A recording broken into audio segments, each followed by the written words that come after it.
What is up, guys? It's Pat Daley from TrueTransient.com coming at you from Hanoi, Vietnam. The sun is out, it's shining. It's crazy. This is probably the first time I've seen sun in 3 weeks, so I'm pretty stoked on that. And you know what sun has to do with, right? Fear. Yeah, like that guy. Fear. No, I'm just kidding. Today we're talking about fear and taking the leap to travel.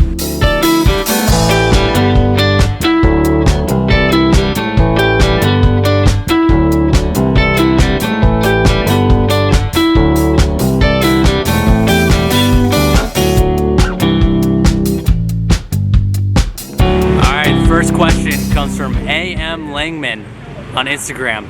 Here it is. Hey, my name is Ashley, and I've been following your page for a while now. I just want to say how envious I am of your life. You're living my dream, and I love seeing your posts. I've always wanted to just pick up and go somewhere, and it's so cool to follow someone who's doing just that. Watching your videos on the advice you have and seeing your photos has me itching to travel more and see the world, but it's also a little scary to take the leap. What advice do you have for someone like me?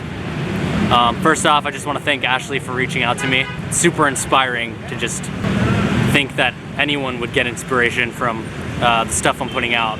So I think with anything worthwhile, a prerequisite is that you're going to be scared a little bit, or at least a lot. I mean, I think you should be scared a lot. Know that fear isn't something to run away from. Let fear be your guide. When you're scared of something, move towards that. Face it head on. Because the more challenges down the road that you're gonna face, they're all gonna scare you. And the more that you face head on, the better equipped you're gonna be in facing anything. So step number one in taking that first leap to travel is to buy a ticket. Buy that damn ticket. For 3 months, 5 months in the future, 2 months, just buy the ticket. That's the accountability. That's what's gonna hold you accountable to actually go. It's gonna be a lot easier to back out on plans when you haven't already bought that plane ticket. I liken it to when you're taking like an online course or something.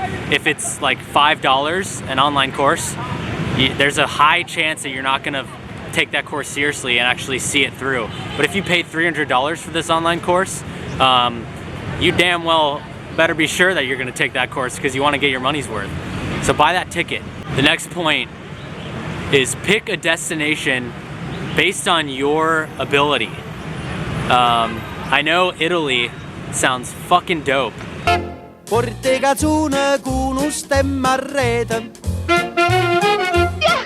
It's probably awesome, but know that it's also an expensive place.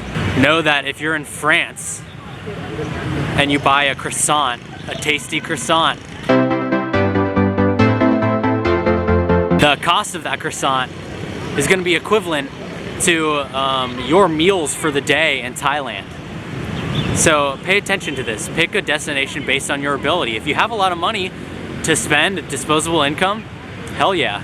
You know, go to Western Europe, whatever. But when you're taking that first leap to travel, you want as little obstacles in your way to actually go. I recommend Thailand, Southeast Asia. Also, another spot that's easier for a lot of Americans is Central America. The cost of living there is lower than a lot of places in the world. Your dollar's gonna go further.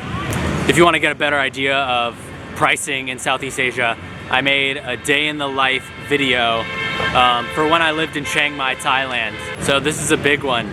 I am very much a proponent of traveling solo.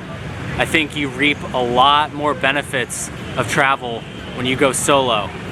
But I also know that it's very intimidating to take that leap if you don't have a friend to go with you. Getting a travel buddy is going to be beneficial in your first trip, taking that first leap overseas or just a big travel trip. Going with a friend is going to make it a lot easier and a lot harder to back out. There's a big problem with getting a travel buddy. For me at least, it's really hard to find a friend that's actually willing to go. And this is understandable. We've all got things going on. For a lot of people, travel isn't a priority. It's gonna take some persuasion. This is what I recommend. I recommend you approach the whole trip, buying the ticket, everything, that like you're gonna go solo. And in the end, you might actually have to go solo. I'm solo, I'm riding solo, I'm riding solo, I'm riding solo. But one thing I recommend in getting a travel buddy is bother the hell out of a friend. This should be taken with a grain of salt, of course. You don't want to really force someone into going with you, but you do want to push this trip in front of their face and bother them a little bit, you know? Shout out to one of my friends, Matt.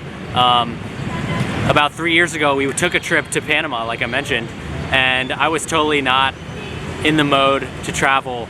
I wasn't gonna jump at the chance to travel, but he bought the ticket. He bought his ticket to Panama. He started sending me videos of the location, showing me how sick it was, how much fun people were having there. And he actually made it a lot easier for me to be like, okay, I'll buy the ticket, let's go, let's do this. And then I got super excited about it. So you want to take the approach that my friend Matt did.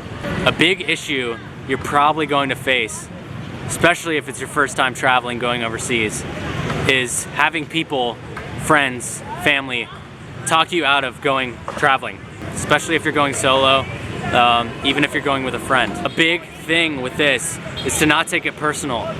Your family, your friends, they just want you to be safe. They care about you.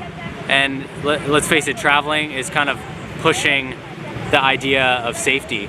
So this is my tip for when people want to dissuade you from traveling. Don't listen to them. La la la la la la la la.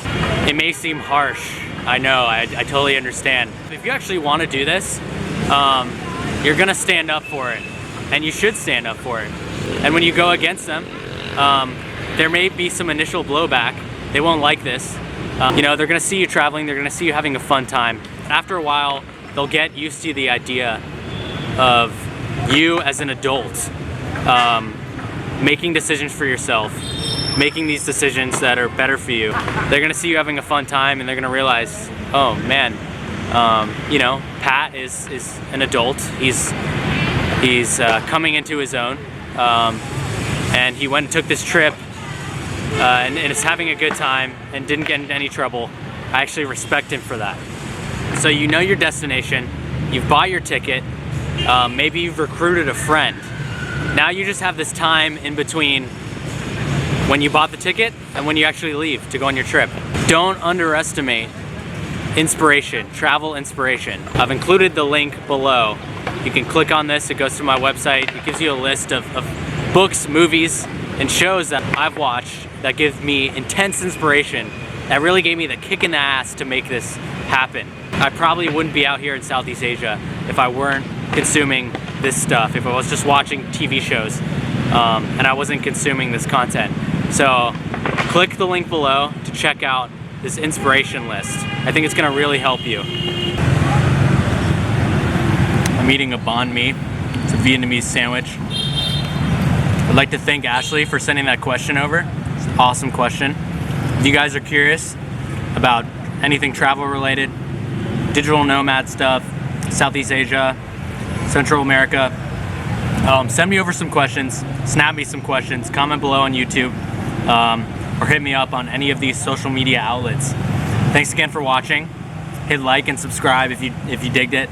And thanks. Peace. Thumbs up. See you guys.